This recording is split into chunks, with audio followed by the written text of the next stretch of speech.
যারা হজ করতে যান সম্পদশালী হলেই তো হজ করতে যায় নাকি? এখন দেখা যায় সপরিবারে হজে গেছেন, তো হজে যাওয়ার পরে ওখানে তো উনি হজের কোরবানি করবেনই। এখন একজন প্রশ্ন করলেন, তাহলে হুজুর উনি তো হজে চলে গেলেন, ওনার কি দেশে কি আর কোনো কোরবানি দিতে হবে কিনা? প্রশ্ন আছে না? এরকম অনেকে হজে যায়, সম্পদের মালিক, তাহলে দেশের মধ্যে তো আর সে নাই, সে কোথায়? হজে।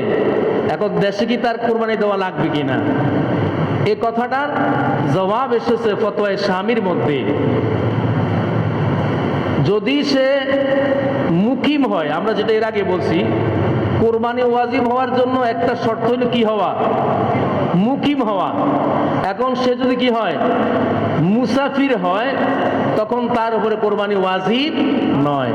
তো যিনি হজে গেছেন উনি কি মুকিম না মুসাফির? উনি কি মুসাফির, এই জন্য ওনার উপরে কোরবানি ওয়াজিব নয়। তবে কথা আছে, ওই হজকারী ব্যক্তি যদি মক্কা শরীফের হয়, কোন জায়গার, এবং তার বাড়ি থেকে কাবা শরীফের দূরত্ব যদি মুসাফিরের দূরত্বের চেয়ে কম হয়, কথা বুঝে আসছে? মুসাফির একটা দূরত্ব আছে না, আমরা হিসাব করি 48 মাইল। কয় মাইল? তো এই 48 মাইলের ভিতর যদি সে হয় মক্কা শরীফে, তাহলে সে আবার কোরবানি দিতে হবে, কারণ সে মুসাফির না, সে কি মুকিম। কথা বুঝে আসছে? আচ্ছা, এরপরে 6 নম্বর প্রশ্ন। এক ব্যক্তির কাছে আপনার 200 দিরহাম ছিল। কত দিরহাম? তো 200 দিরহাম থাকলে কোরবানি ওয়াজিব। 200 দিরহাম মানে কি?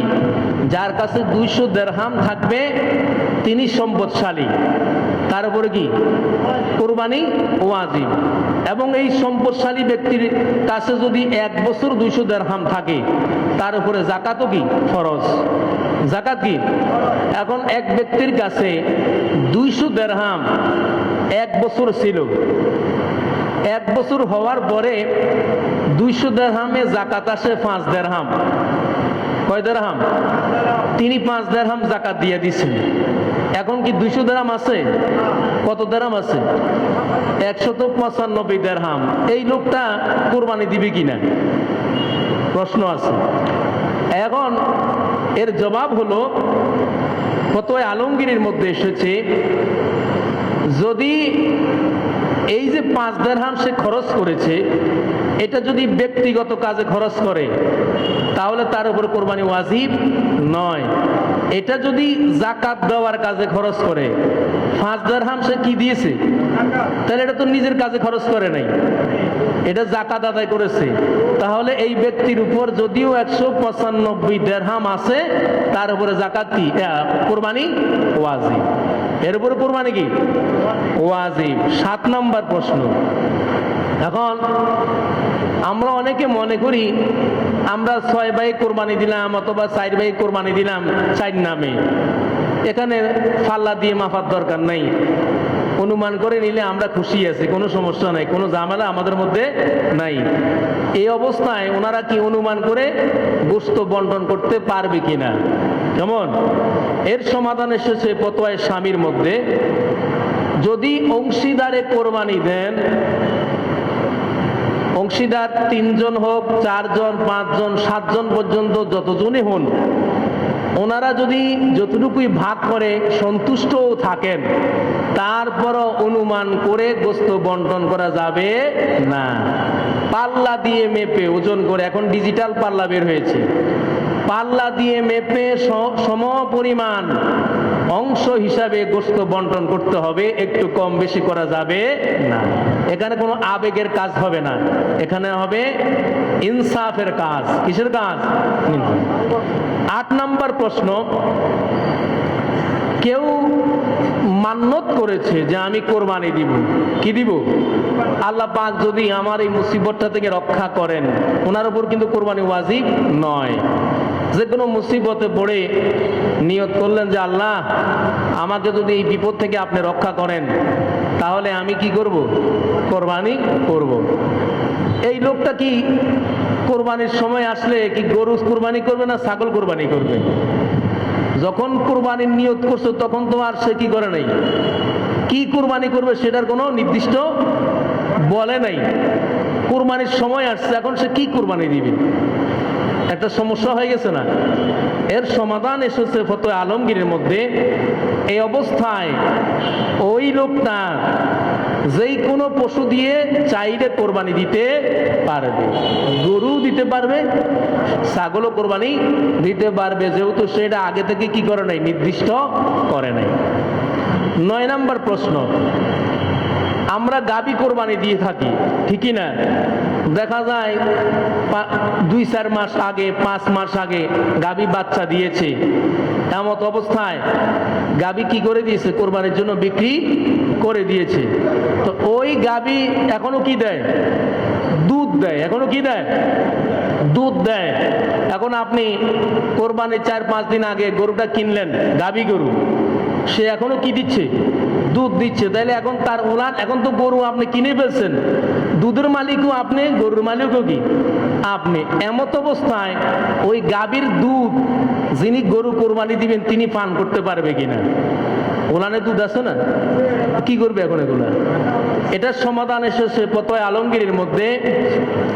যদি এরকম কোনো গাভী গরু কোরবানির উদ্দেশ্যে ক্রয় করা হয়, যার ওলানের মধ্যে এখনো কি আছে, দুধ আছে, সে প্রথমে কি করবে, ওলানের মধ্যে পানি ছিটিয়ে দিবে। পানি ছিটিয়ে দিলে দেখা যায় আস্তে ওলান কি হয়ে যায়, ছোট হয়ে যায়। কেমন? যদি এরকম দেওয়ার পরে দেখা যায় কোরবানির দিন পর্যন্ত কোনো সমস্যা না হয়, তাহলে সে দুধ দহন করবে না। যদি দুধ দহন করে, এই দুধ যিনি কোরবানি দেওয়ার জন্য এই পশু ক্রয় করেছেন তিনি পান করতে পারবেন না। তিনি এই দুধগুলো কি করে দিতে হবে, সদকা করে দিতে হবে, দান করে দিতে হবে। কথা বুঝে আসছে? আমরা কোরবানির সাথে আকিকা দিয়ে থাকি, ঠিক কি না? তো এই আকিকা নিয়ে অনেকে প্রশ্ন করেন যে কোরবানির পশুর সাথে আকিকা দেওয়া যাবে কিনা। কোরবানির পশুদের আকিকা দেওয়াতে কোনো সমস্যা নাই। আপনি কোরবানি দিতে, একটা গরুর মধ্যে কোরবানির অংশীদারও অংশগ্রহণ করতে পারবেন, আবার যিনি আকিকা দিবেন তিনি অংশগ্রহণ করতে পারবেন। তো রাসূলুল্লাহ সাল্লাল্লাহু আলাইহি ওয়াসাল্লাম বলেছেন, আল গুলামু মুরতাহানুন বি আকিকাতিহি ইউজবাহু আনহু ইয়াউমাস সাবিঈ ওয়া ইউসাম্মা ওয়া ইউহলাকু রাসাহু। একজন নবজাতক সন্তান যখন সে জন্মগ্রহণ করে তখন সে আকিকার মধ্যে বন্ধক থাকে। কি থাকে? আগে দেখা যায় স্বর্ণকারের কাছে স্বর্ণ বন্ধক রাইকার কিছু টাকা আনতো, পরে টাকা দিয়ে স্বর্ণ ছুটাই আনতো। এরকম এখন আছে কিনা জানি না। জমি বন্ধক রাখতো, বিভিন্ন জিনিস বন্ধক রাখতো, ঠিক না? এখন একটা সন্তান যখন হয় সেটা এইভাবে আকিকার কাছে কি থাকে, বন্ধক থাকে। আপনি যখন আকিকা দিবেন সাথে সাথে বন্ধক মুক্ত হয়ে যায়, অর্থাৎ তার থেকে যে বালা মুসিবত আছে সেগুলা দূর হয়ে যায়। সুবহানাল্লাহ। যতক্ষণ আকিকা না দিবেন এই সন্তানের উপরে বিভিন্ন বালা মুসিবত আসতে থাকে। আকিকা দেওয়া হয়ে গেলে আকিকার বিনিময় আল্লাহ পাক কি করেন, তাকে বালা মুসিবত থেকে হেফাজত করেন। এজন্য রাসূলুল্লাহ সাল্লাল্লাহু আলাইহি ওয়াসাল্লাম বলছেন তিরমিজি শরীফের হাদিসে, যে সন্তান যখন হয় তখন এই সন্তান হওয়ার 7ম দিনে আকিকা করবে। কোন দিনে? এবং ওই দিন তার নাম রাখবে, তার মাথা মুন্ডন করবে, মাথার চুল কামায়া দিবে। যদি ছেলে সন্তান হয় তো ছেলে সন্তান হলে আমরা সাধারণত 2 নাম দিতে হয়। কয় নাম? 2 নাম। গরুতে যদি দেন 2 নাম, আর খাসি বা যদি ছাগল কোরবানি দেন তাহলে সেখানে 2টা খাসি, একটা ছেলের জন্য, আর মেয়ের জন্য কয়টা? একটা। এখন বর্তমান বাজারে এক নাম দিতে গেলে 30,000 টাকার মতো লাগে। খাসি কিনতে গেলেও 30,000-এর নিচে ভালো খাসি পাওয়া যায় না। তখন বাবা যদি গরিব হয় তো সেই 60,000 টাকা দিয়ে ছেলের আকিকা কিভাবে দিবে? সম্ভব নাকি? এখন একজন প্রশ্ন করলো, হুজুর তাহলে আমি কি এক নাম দিলে হবে কি না আকিকা? এক নাম দিলেও আকিকা আদায় হয়ে যাবে। তার প্রমাণ কোথায় আছে? যেমন আপনার সুনানে আবু দাউদ শরীফের 3য় খণ্ড 107 নং পৃষ্ঠা 2841 নম্বর হাদিস, এর মধ্যে এসেছে ইন্না রাসূলুল্লাহ সাল্লাল্লাহু আলাইহি ওয়াসাল্লাম আক্তা আনিল হাসানে ওয়াল হুসাইনে কাবশান কাবশান, নিশ্চয়ই রাসূলুল্লাহ সাল্লাল্লাহু আলাইহি ওয়াসাল্লাম ইমাম হাসান এবং ইমাম হুসাইনের পক্ষে তিনি একটি একটি বকরি করে কি দিয়েছেন, আকিকা করেছেন। সুবহানাল্লাহ বলেন না? তাহলে বোঝা যায় এক নাম দিলেও আকিকা আদায় হয়ে যাবে। কিন্তু আপনার যদি সামর্থ্য থাকে তাহলে আপনি কি দিবেন, 2 নাম দিবেন। ঠিক আছে? আচ্ছা, আমাদের দেশে বর্তমানে একটা গোষ্ঠী আছে যেগুলা ইসলামের বৈধ কাজকর্ম, সুন্নত, ওয়াজিব, ফরজ, এগুলাকেও তারা বেদাত, নাজায়েজ বিভিন্ন ধরনের আস্তে আস্তে আস্তে কাটছাট করে ফেলে। এরা বলতেছে, ওই গোষ্ঠীর নাম হলো আহলে হাদিস। কি নাম আসেনি আমাদের দেশে? আহলে হাদিস নাম, কিন্তু আসলে তারা হাদিসের ধারে কাছেও নাই। আহলে হাদিস কারা? আহলে হাদিস হচ্ছে যারা মুহাদ্দিস। যারা কি আহলে হাদিস অর্থ হাদিসের পরিবার। হাদিসের কি আহলের অর্থ পরিবার, অর্থাৎ যাদের কাছে হাদিসের সম্ভার আছে, অনেক হাদিসের হাফেজ যারা, হাদিসের বিশ্লেষক যারা, সনদ মতন হাদিস সম্পর্কে যাদের সঠিক ভালো গভীর জ্ঞান আছে, এরা হলো প্রকৃত আহলে হাদিস। কথা বুঝে আসছে? কিন্তু আমাদের দেশে যারা আহলে হাদিস, রিক্সাওয়ালাও আহলে হাদিস, মাছ দোয়ানদারও আহলে হাদিস, ওই বাসের ড্রাইভারও কি আহলে হাদিস, অথচ হাদিস একটাও মুখস্থ জানে না। কথা কোনটা ঠিক কিনা? প্রকৃত আহলে হাদিস যারা মুহাদ্দিস ওরা, কিন্তু আমাদের দেশে যারা আহলে হাদিস এরা হলো আহলে হাদিস নয়, এটা শুধু নামে আহলে হাদিস। কথা বলেন ঠিক কিনা? এরা বলতেছে যে আপনি গরু কুরবানি দেন আর মহিষ কুরবানি দেন আর ওট কুরবানি দেন, একটা গরুর মধ্যে এক নামের বেশি দেওয়া যাবে না, এক নামে দিতে হবে। কয় নাম? আবার ওনাদের একজন ইমাম আব্দুর রাজ্জাক বিন ইউসুফ কয় কোরবানি না দিলেও কোনো অসুবিধা নাই। চিন্তা করছেন? একবার বলছে এক নাম দিলে হবে, আবার বলে কোরবানি না দিলেও কি। অর্থাৎ ইসলামটাকে কাটছাট করে একটা মানুষ 1 লাখ টাকা দিয়ে কোরবানি দেওয়া কি সম্ভব? হ্যাঁ, এই যে কথাগুলা বলছে আপনারা এখন দেখেন, এই কথাগুলা হাদিসের ধারে কাছেও নাই। যেমন সহিহ মুসলিম শরীফ, বুখারী শরীফের পরে যে হাদিস গ্রন্থের মর্যাদা 2 নম্বরে, কোরআনের পরে বুখারী শরীফ, বুখারীর পরে বিশ্বের মুসলিম যাকে গণ্য করেন সেটা হলো মুসলিম শরীফ।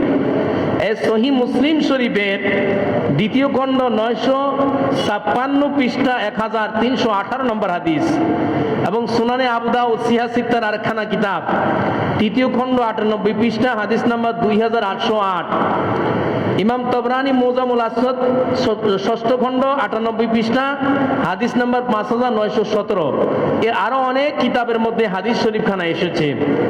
আন আতাইন আন জাবিরিন আন্নান নবিয়্যা সাল্লাল্লাহু তাআলা আলাইহি ওয়াসাল্লাম ক্বাল আল বাকারাতু আন সাবআতিন ওয়াল জাযুরু আন সাবআতিন। সুবহানাল্লাহ বলেন।